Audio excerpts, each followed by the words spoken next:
I'm here on behalf of our Home Louisiana Coalition. We are recognizing all of the work that's gone into our effort to address the most recent man-made catastrophe, and all the effort that our partnership, our Home Louisiana Coalition, put in to bringing some compassion to the coastline and to those industries and individuals impacted by this catastrophe. The next person I'm about to bring on the stage tonight is someone that has been extremely supportive of my vision of always inspiring the community in any way I can.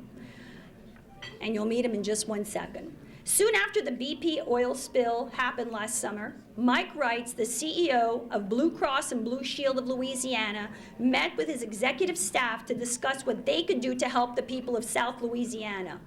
Eventually, they recruited several businesses and agencies and created the Our Home Louisiana Coalition. That's right, I stole his trademark for my cookbook, the Our Home Louisiana Cookbook. I was just so inspired by what he did that I felt like I needed to call the cookbook Our Home Louisiana because you don't need any other words. It just is so meaningful, and I owe it to Mike. So, Blue Cross led this coalition and helped stage a series of coastal care fairs. Workers went down coastal parishes and offered free health screenings, mental health counseling, job placement information, legal advice, and a host of other services.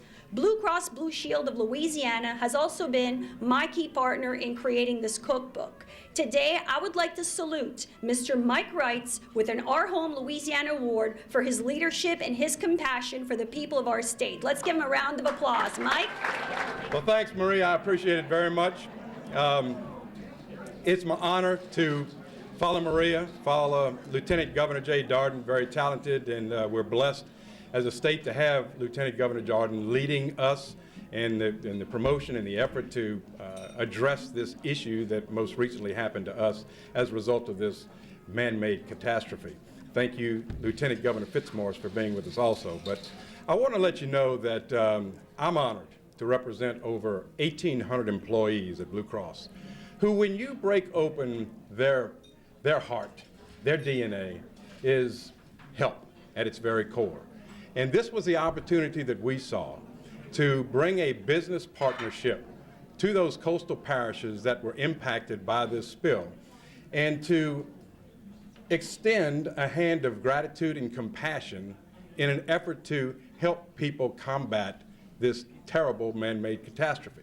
And what I found was, regardless of whether or not it's a man-made catastrophe or it's Mother Nature, we'll get knocked down, but you know what? We get right back up on our feet. And it makes us stronger every time. So I want to tell you how blessed I am to represent not only the coalition, but also a huge employer in the state of Louisiana, Blue Cross, who every day deals with trying to help our company, trying to help our insureds, and obviously trying to help this great state that we live in. So Maria, thank you very much for the recognition tonight, and I want to let everybody know how much I appreciate the opportunity as a major employer in Louisiana to continue to participate in this great state and its efforts to come back. Thank you. Yeah. Tonight we're here to honor Louisiana seafood. Everyone here understands how essential seafood is to our culture, to our economy, and to our environment. Louisiana seafood is incredibly delicious, and so you need to check out our cookbook, the Our Home Louisiana Seafood Cookbook that I published, and everyone can get a copy here when they leave for you tonight. And this cookbook is just a great example of just the wonderful chefs, so many talented people who live here in New Orleans and are in our state who use seafood to make incredible things. But it's not just the food itself that is part of our culture. The fishermen who go out on the water are a big part of it. They themselves are the culture. This trade goes back many generations. Beyond the foreign competition that these fishermen are facing, I don't need to tell you about the bad luck that they've endured, from Hurricanes Katrina and Rita, and then the BP oil spill. The fishermen and the Louisiana seafood industries have suffered great damage, and the recovery is still ongoing. And one big problem is the damage to the Louisiana seafood brand. We have to get the message out there that our seafood is safe and it's still a very top quality product, and everybody here needs to eat a ton of it. So tonight we are very lucky to have in our corner the Lieutenant Governor Jay Darden. Come on up, Jay. He's an important leader in the effort to rebrand Louisiana Seafood. He's worked very closely with the Louisiana Seafood Promotion and Marketing Board, and he's been so supportive to our festival this year. We would like to claim you the official and honorary Louisiana Seafood Ambassador. Everyone, Lieutenant Governor Jay Darden. Thank you. Thank you. Well, thank you, Maria, and thank you for the great work you've done in coordinating this festival. It's going to be beautiful weather this weekend, and it's going to be a wonderful event. And thanks to all of you for being here. I do get the opportunity to travel around the state and around the country talking about all things great Louisiana, and obviously at the top of that list is Louisiana seafood, something that we sometimes do take for granted in Louisiana because we're so used to it, but it is one of the great tools we have in marketing Louisiana. And as you mentioned, the fishermen, the oystermen who go out and make the catch, deliver it to the fabulous restaurants that dot Louisiana, the magnificent chefs who have given an identity to this state, and that identity is our food. We have so many passions in Louisiana, and this is our new brand many of you have seen, Louisiana Pick Your Passion.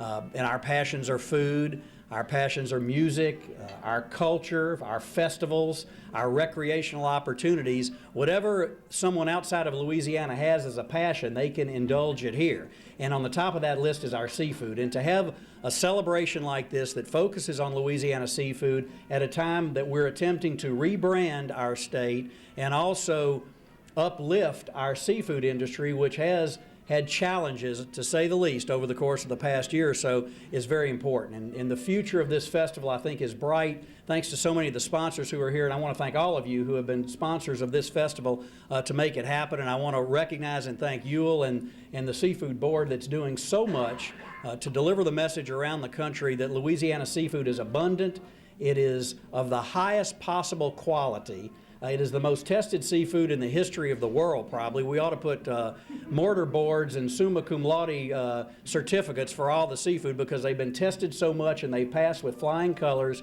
Absolutely impeccable quality. More than 300,000 items of Louisiana seafood tested, and they're all passing with impeccable quality. And that's the message we need to deliver to all of us in Louisiana, but also beyond our borders. I want to also recognize one of my predecessors, former Lieutenant Governor Jimmy Fitzmaurice, who really set the standard for this office, and appreciate everything he has meant to this city and to this state. The great Louisiana writer Harnett Kane once said about New Orleans that it's a poetic city with a prosaic population. And that's one of my favorite quotes about this great city. And certainly the restaurant industry and the seafood industry is one of the hallmarks of what makes New Orleans this unique American city. And our job, and all of us, I consider all of us in this room ambassadors, our job is to capitalize on that identity as a place that is a storehouse of abundant seafood, abundant culture, unmatched quality at every level, from the business community to the restaurant community to the tourism community to the historic sites that exist in New Orleans. There's more history within a doubloon's throw of Jackson Square than anywhere outside the 13 colonies in America. And that's something that no one else in this country can claim.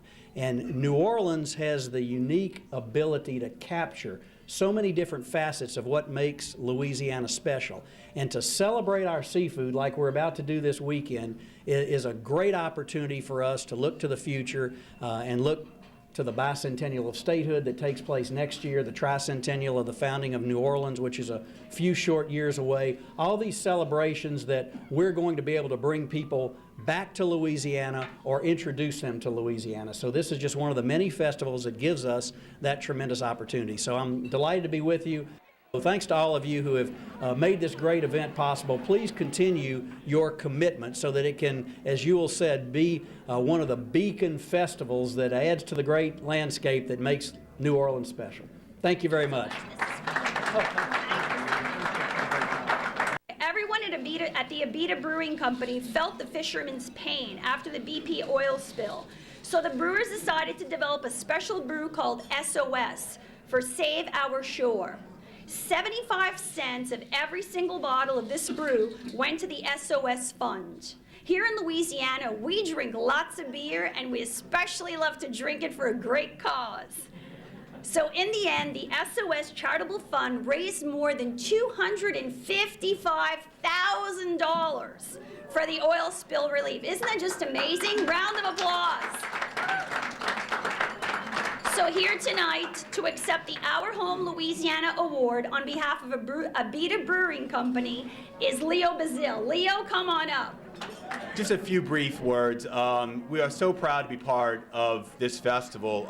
Last year, when it first came on, I told David Blossman, our president, that we had to jump in with both feet, and we did. And it has been our great pleasure, Yul, to bring people from Maine to Alaska and all points in between to Louisiana to drink our beer and eat our seafood. And I tell you, it's very interesting that, they all come down with a lot of apprehension, and by the end of the meal, they are loving our seafood and loving our beer even more. So once again, we want to thank everybody, Maria again, and all the people involved in this festival. We've actually raised $300,000 to date and continues to grow. The strength of this brand with SOS outside of Louisiana is tremendous, and we want to continue to do our part to save our shores. Thank you. So a few years after Katrina, this is a really good story, everybody. A few years after Katrina, all the Save a Center stores went up for sale. It seems like this New Jersey-based company decided they didn't want to do any more business in Louisiana. So luckily for us, Rouse's decided to buy them all. Rouse's got its start in the Thibodeau-Houma region, one of the very regions that was affected by the oil spill. And Rouse's is all about local foods and the local community. They do more than sell local seafood. The fishermen and others in the industry are their friends, their neighbors, and their customers. It's no surprise that Rouse's, in the wake of this disaster, decided to help. Through a number of efforts, Rouse's has raised thousands of dollars for the Friends of the Fishermen Fund. All monies go to charities that directly support the fishermen and their families. Rouse's also is the sole distributor of the Our Home Louisiana Cookbook, and they're doing this at they're not making one penny. They're just an amazing, amazing group of people. So tonight I'd like to present, even though he's on his way here, Scott Miller, who's going to accept the award on behalf of the Rouse's family. We are a Louisiana company, and representing Donald Rouse tonight and letting everyone know exactly how strongly we feel about the community and obviously how strongly we feel about seafood. We really happy to make that partnership with the Seafood Board and really work towards that as a continued goal for us. So on behalf of Donald Rouse and our organization, we appreciate it. Thank you. Y'all have a good day. We saw a need, first of all, with the significant disruption in the marketplace as a result of the oil spill. We saw people displaced. We saw individuals whose incomes were, for all practical purposes, abolished. And so those individuals were in need of services, some healthcare services, some outreach services, job placement services. So we contacted United Way, Tulane Medical Center. We had a host of coalition business partners who collectively went to the market, went to the coastlines, and offered our services to those families that were impacted. What type of services were you able to provide? Well, we provided counseling primarily. I would have to say that were the anchor services. Screening, healthcare screening, mental health services, job placement, any types of service that we identified that particular community needed, we were there to provide. Fact of the matter is, Disney came in and offered entertainment to the children so that the parents could twist away and come avail themselves of some of the services being offered through the coalition. Recently there was a poll in USA Today that frankly was not as encouraging as I had hoped, and it showed that people still have concerns, which just makes me want to redouble our efforts to get that message out that these are misperceptions, they're not appropriate perceptions, and we've got some work to do, but that's why it's encouraging to see festivals like this and groups sponsoring these types of activities coming together to get the message out about Louisiana seafood. Worked with EPA, FDA, and NOAA, and we've also worked in our own state with Department of Health and Hospitals, Wildlife and Fisheries, Department of Health, Department of Environmental Quality, LSU Food Science. One of our food scientists is here tonight. All these agencies will tell you that the seafood from the Gulf is the most tested food source there is in the entire world right now. So and everything's tested 100 to 1,000 times below any levels of concern. So that's very reassuring to us, and we keep turning to those experts, and we keep asking them to help communicate that message at the national level. There's more work to be done, and that this is our home, and regardless of the catastrophe, be it a man-made catastrophe, be it Mother Nature, we're a very resilient society, and I think you'll find that our DNA, when you cut us open as Louisianians, we're very resourceful, and we'll be back.